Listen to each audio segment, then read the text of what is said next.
Magandang araw mga kaibon, mga kalapatids. Welcome back ulit sa channel natin.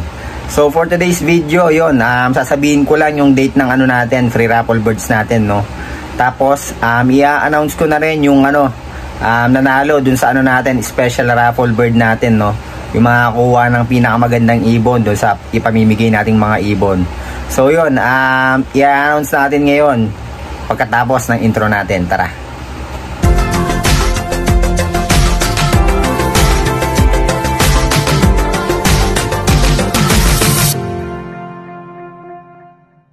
So yun mga kaibon, yung free raffle birds natin gagawin natin sa Sabado na, November 9 ba kung di ako nagkakamali, no?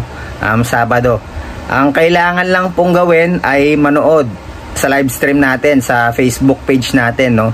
Doon natin ilalive yung ano natin, free raffle birds natin. Kaya dapat naka-follow kayo sa ano natin, Facebook page natin. Tapos naka-subscribe din kayo sa YouTube channel natin para hindi kayo disqualified. Tapos mag-comment, yung comment nyo dun sa free raffle birds mechanics natin, dapat yung pangalan ninyo at saka hashtag kaibon. So kapag hindi ganun yung comment nyo, iba yung lumitaw, disqualified din yun, no? Tapos kapag di kayo nanonood, disqualified din yun, kailangan nanonood kayo. So ang oras ng ano natin, ng free raffle birds natin, siguro mga bandang 8 or 9 PM. Basta mag-update na lang tayo sa sa araw na yun, no? Magpo-post na lang tayo sa FB page natin kung anong oras. Basta 8 to 9 PM yung ano natin, yung free raffle birds natin. Tapos ano pa ba? Ilalagay ko sa description, guys, yung yung free raffle birds mechanics natin para madali nyo makita, no, kung may gusto pang humabol na sumali sa free raffle birds natin. I-comment nyo lang dun yung pangalan ninyo at saka yung hashtag kaibon nga. Tapos i-announce ko na ngayon yung nanalo dun sa natin, special natin na gift bird para sa natin, tawag dito yung pinakamataas na points natin sa Facebook page natin, no, yung lagi nakasuporta sa atin kasi nakikita natin yon sa FB page natin. Tapos sa YouTube channel natin nakikita rin natin na talagang solid followers talaga siya, no, solid subscriber. Kaya yon, ang winner natin, no, congratulations kay Sir Ethan Asuncion. Siya yung nanalo sa special raffle bird natin. Yon, siguro makukuha niya yung ibon, di ko lang alam kung kailan, no, pero kaya niya raw puntahan dito sa natin, sa aviary natin. Chat ko na lang siya kung kailan niya pwedeng kunin yung ibon na napanalunan niya. Tapos dun sa mga mabubunot natin sa raffle birds natin, pwede nyong kunin dito or pwede nyong ipa-ship yung ibon na mapapanalunan ninyo, no. Pwede nyo rin makita yung mga ibon na ipaparaffle natin. Nasa content din natin yun, no. Hanapin nyo na lang yung ang title nun ata yung ito na yung ibon na mga ipamimigay natin. Yun ata yung title nun. Hanapin nyo na lang, guys, no, yung mga yung mga content natin para makita nyo yung mga ibon na ipamimigay natin. Tapos yun, abangan ninyo yung free raffle birds natin, mga kaibon. Dapat nanonood talaga kayo, no. Sa FB page natin gagawin, no, yung live natin, live stream. Tapos shoutout pala kay Sir Melchor Advincula, no. Nagkita ulit kami kanina kasi mali pala yung nabigay niya sa aking ibon. So yun, yung Power Blue na binigay niya, pinalitan niya ulit ng Power Blue na possible split ino rin, no. Kasi yung isang Power Blue na binigay niya sa atin, sex link cock pala yun.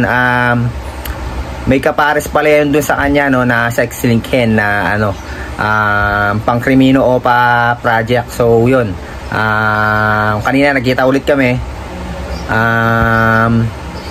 Yun, pinalitan niya yung ibon na binigay niya sa atin. Tapos tinatanong niya yung free raffle birds natin, gusto niya magbigay, no. Kaya lang sabi ko, okay na yung yung pamimigay natin na ibon. Siguro next time na lang siya mag-donate ng ng ibon na gusto niyang ibigay, no, sa free raffle birds natin.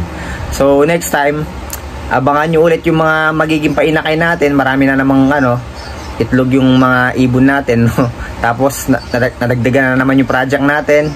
So ibabalag ko rin yon yung mga bagong project natin na ibon dito sa aviary natin, no? So dito na lang ako nag vlog dito sa kwarto namin dahil maingay dun sa ibonan natin.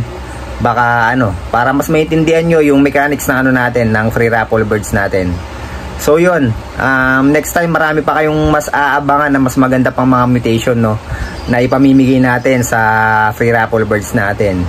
So yun, kung napapansin nyo, hindi tayo masyadong nag-out ng ibon. Talagang nag-ano lang tayo, no, free raffle birds lang talaga tayo.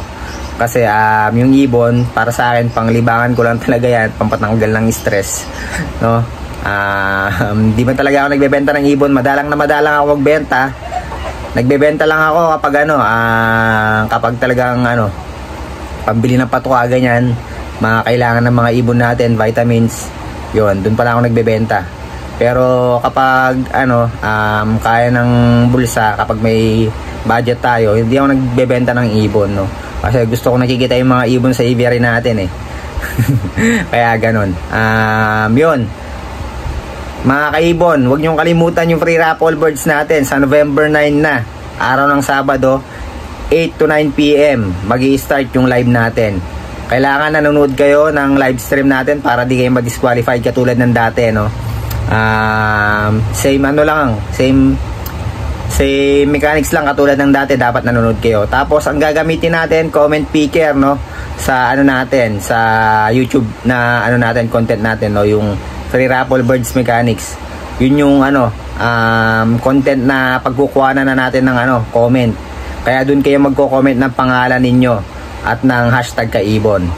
So yun mga kaibon, mga kalapatids, no, pinaalam ko lang sa inyo yung yung sa free raffle birds mechanics natin. Tapos sa mga nagtatanong naman ng sa kalapate, nagtatanong ng mga kalapate, no, yung gustong magkaroon ng kalapate, kung may free raffle daw tayo ng kalapate, may mga nagtatanong din. So may mga binibreed daw kong kalapate ngayon na may mga bloodline. Tignan natin kung tayo, no, makapagbigay tayo ng mga kalapate, no, kasi yung ibang binibreed natin, may pagbibigyan na tayo ng mga tropa. Kaya yun, may matitira lang sa atin na iilan, kasi binibreed ko lang ngayon 3 pares. Tapos may mga itlog na sila, no? May mga itlog na sila. Bali, may bloodline lahat yon. Magaganda yung bloodline nun. Tapos may pagbibigyan tayo na tropa, syempre. Yun. Pero titignan natin kung makakapagbigay tayo ng ng free raffle natin na kalapate, no? Sa mga nagtatanong, sa mga interesado sa kalapate dyan. So yun, kung napapanood nyo naman yung mga vlog natin, nakapagpadulo naman tayo ng mga kalapati natin, no? Tapos may finisher na rin tayo. Yun nga lang, yung last last karera natin, talagang hindi nakauwi yung 2 kalapati natin sa Santa Ana, Cagayan. Pero sana ngayon sa BBC, no, makauwi yung 3 kalapati natin. 3 yung sinali natin, bali yun, live pa lahat ng kalapati natin. Tapos bukas basketing na naman, 3rd lap na, no. Sana suportahan nyo rin yung sa vlog natin sa kalapate, no, kasi napapansin ko kapag sa lovebirds maraming nanonood, pero pag sa kalapate konti lang nanonood. Sana suportahan nyo rin yung sa natin, sa pagbablog natin sa kalapate. Yun lang, no. So yun mga kaibon, mga kalapatids, maraming salamat, no. Pinaalam ko lang sa inyo yung raffle date natin. Yun, good luck sa inyong lahat. Sana matuwa kayo sa mga ibon na ipamimigay natin. So yun mga kaibon, mga kalapatids, hanggang dito na lang yung vlog natin para ngayong araw na to. Maraming salamat, ingat, and God bless po sa inyong lahat mga kaibon, mga kalapatids.